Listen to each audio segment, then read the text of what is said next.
I told Travis I started to kind of see where Byron Scott would have this thing where, young fella, you haven't earned it enough to be that cocky, to be that arrogant, to be ice in the veins. Are we seeing that side of D'Angelo now where he's extra confident, extra, I don't want to say arrogant, but full of himself? Well, listen, D'Angelo came, I don't know if I think extra. I think this is what he normally is, right?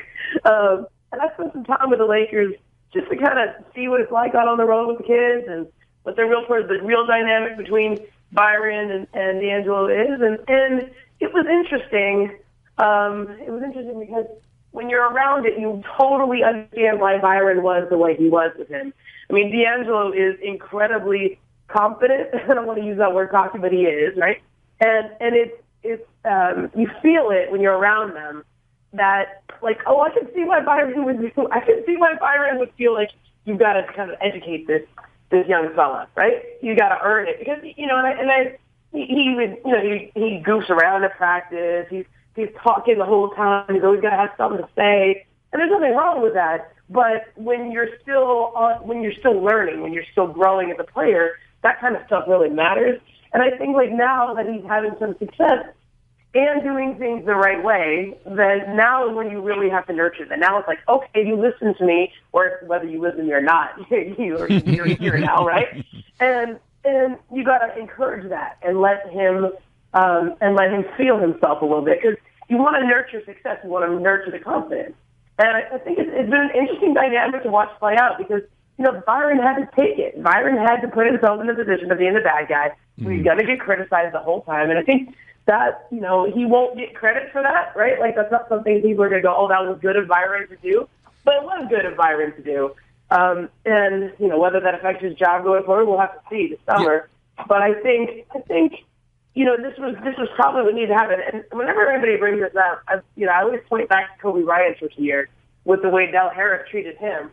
Kobe didn't start his entire rookie season, and it was very much the same thing around the All-Star break when he was, like, the veteran players complained about his attitude, too.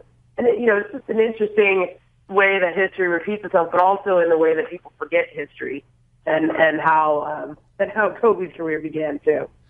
Ramona Shelburne is our guest. Ramona, did they take the right guy? We're getting close to the end of the season, and one season in, obviously Karl Towns is tearing it up in Minnesota. Porzingis got off to a great start. Jahlil Okafor has been whatever he's been in Philadelphia. Did they take the right guy? That's a really good question. I think they did, just simply because you see the flashes of it. You see what they saw. You see it, on a bigger – you can see where he can go. But I also think Porzingis has a high ceiling, a really high ceiling. And the reason why they did too, by the way, when they worked him out. But the reason why they didn't take him was they thought he was further away than he clearly is. He obviously has had some success right away. And, I look at it and say, if they had to do what we're going to do, would have known Porzingis was going to be like this. You might have gone with Porzingis at that 2 spot. But, let's see. Let's see how his injury history goes. Let's see how healthy he can stay. Let's see how much muscle he puts on this summer. That